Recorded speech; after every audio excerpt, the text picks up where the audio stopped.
गर्मियाँ आ चुकी हैं और मस्क मेलन बाजार में आ चुके हैं। मस्क मेलन में 90% पानी होता है, इसलिए गर्मियों में ये सबसे बेहतरीन फल है। आज इसी फल से हम बनाएंगे एक ऐसा मिल्क शेक जो आपको गर्मी बुला दे।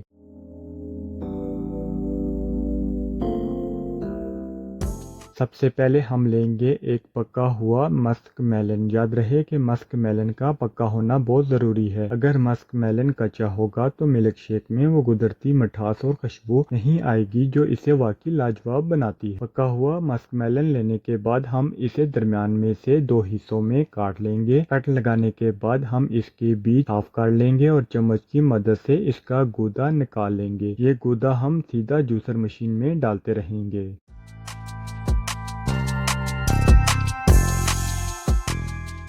अभी चलते हैं दूसरे स्टेप की तरफ। हम लेंगे साबूदाना। साबूदाना को मैंने पानी में 2 से 3 घंटे भिगो कर रख दिया था। 2 से 3 घंटे पानी में रखने के बाद मैंने साबूदाने को माइक्रो ओवन में रखकर एक उबाल दे दिया है। आप इसे चूल्हे पर भी रखकर एक उबाल दे सकते हैं। हमने इसे ज्यादा पकाना नहीं, एक उबाल देंगे ताकि साबूदाने का कच्चापन खत्म हो जाए। अब मैं एक छन्नी लूंगा और इस पर अपना उबाला हुआ साबूदाना डाल दूंगा। ऊपर से ठंडा पानी डाल दूंगा ताकि ये जल्दी से ठंडी हो जाए। अब ये साबूदाना बिल्कुल तैयार है। हम इसको जूसर मशीन में डाल देंगे।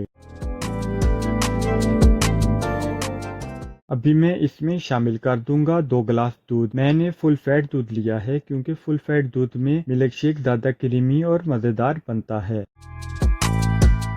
और इसमें शामिल कर दूंगा 2 चम्मच कंडेंस मिल्क। अगर आपके पास कंडेंस मिल्क मौजूद नहीं है तो आप इसे स्किप भी कर सकते हैं। मेरे चैनल पर घर पर कंडेंस मिल्क बनाने की आसान रेसिपी मौजूद है। अगर आप घर पर कंडेंस मिल्क बनाना चाहते हैं तो वीडियो ज़रूर देखें।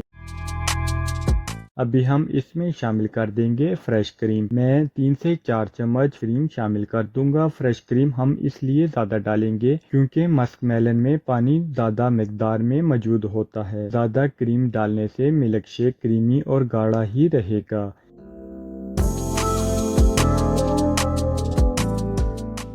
अभी हम इसमें बर्फ़ शामिल कर देंगे और साथ में हम इसमें मेवा शामिल कर देंगे।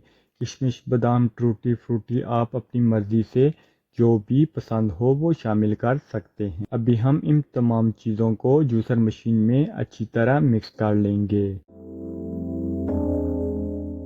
तो आप देख सकते हैं कितना प्यारा और कितना गाढ़ा मस्क मेलन मिल्क शेक बिल्कुल तैयार है। इतना खूबसूरत और इतना गाढ़ा। ये इतना गाढ़ा और क्रीमी मिल्क शेक है कि आपको कस्टर्ड पाउडर या कोई दूसरी चीज़ डालने की ज़रूरत ही नहीं पड़ेगी। ये बिल्कुल नेचुरल ड्रिंक है। मैंने आपको बिल्कुल नेचुरल तरीके से मस्क मेलन मिल्क शेक बनाना बताया है। अक्सर लोग इसमें वनीला कस्टर्ड भी शामिल करते हैं, लेकिन ये जो रेसिपी मैंने आपको बताई है ये बिल्कुल नेचुरल है। मैंने अपनी पिछली वीडियो में वाटरमेलन मिल्क शेक, जिसे लाल शरबत भी कहते हैं, बनाना सिखाया है। आप इसे भी जरूर देख सकते हैं ताकि ये सारा समर आप अच्छे रिफ्रेशिंग ड्रिंक एंजॉय कर सकें। अगर आज की वीडियो आपको पसंद आई है तो लाइक जरूर करें और चैनल को सब्सक्राइब करना मत भूलें ताकि हमारी कोई भी नई रेसिपी आप मिस ना कर सकें। फिर मिलते हैं किसी नई और मज़ेदार रेसिपी के साथ। अल्लाह हाफिज।